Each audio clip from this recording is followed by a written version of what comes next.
नमस्कार, capital TV Bihar देख रहे हैं आप। बिहार विधानसभा चुनाव बेहद नजदीक है। ऐसे में तमाम पार्टियां तैयारियों में जुट गई है।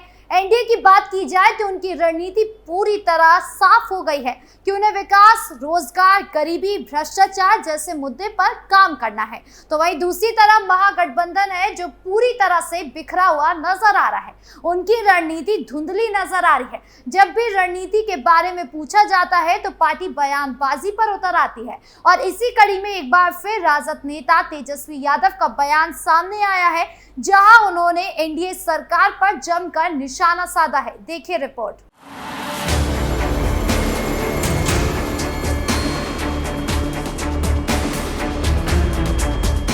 बिहार की कानून व्यवस्था को लेकर नेता प्रतिपक्ष तेजस्वी यादव ने एक बार फिर से भाजपा और नीतीश सरकार पर हमला बोला है।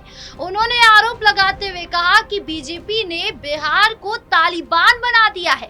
आपराधिक घटनाएं गिनाते हुए एनडीए सरकार पर बेबस करार दिया।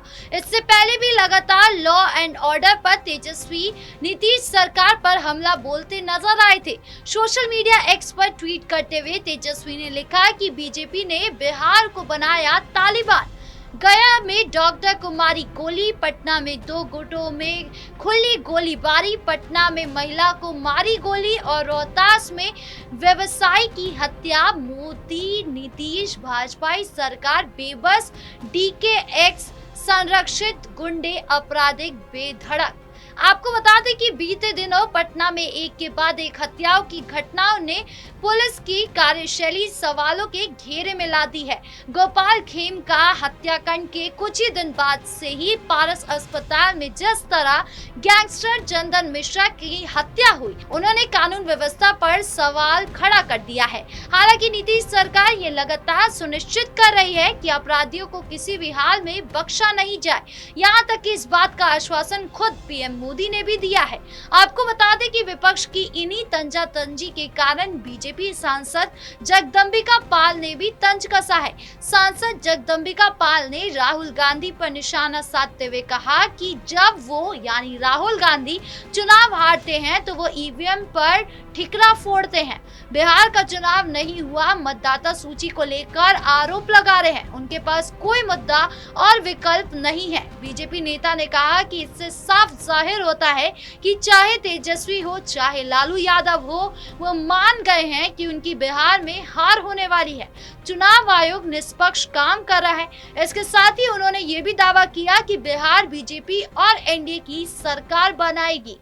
राजद नेता तेजस्वी यादव जो बार बार कानून व्यवस्था की बात करते हैं, अगर उनके कार्यकाल या उनके पिता के कार्यकाल की बात की जाए तो दोनों के ही वक्त घोटालों का कुआं ऐसे भरा गया था कि आज तक मुकदमे चल रहे हैं और उनके दामन पर जंगल राज का दाग आज भी लगा है। और इन सब के बीच जब तेजस्वी यादव बार बार कहते हैं कि उन्हें बिहार का मुख्यमंत्री बनना है, ये उनका सपना है, तो उससे उनका स्वार्थ नजर आता है। क्योंकि नेता कभी काम की बात नहीं करते, वो कभी ये नहीं बताते कि उनकी पार्टी की रणनीति क्या है, वो कैसे काम करेंगे जनता के लिए, बल्कि जब भी काम की बात हो तो नेता सत्ता पक्ष को गरियाने लगते हैं। अगर इसी राह पर तेजस्वी यादव चलते रहे तो उनका मुख्यमंत्री बनने का सपना इस चुनाव में तो क्या किसी भी चुनाव में पूरा नहीं हो पाएगा। आपको क्या लगता है, कमेंट बॉक्स में जरूर बताएं। नमस्कार।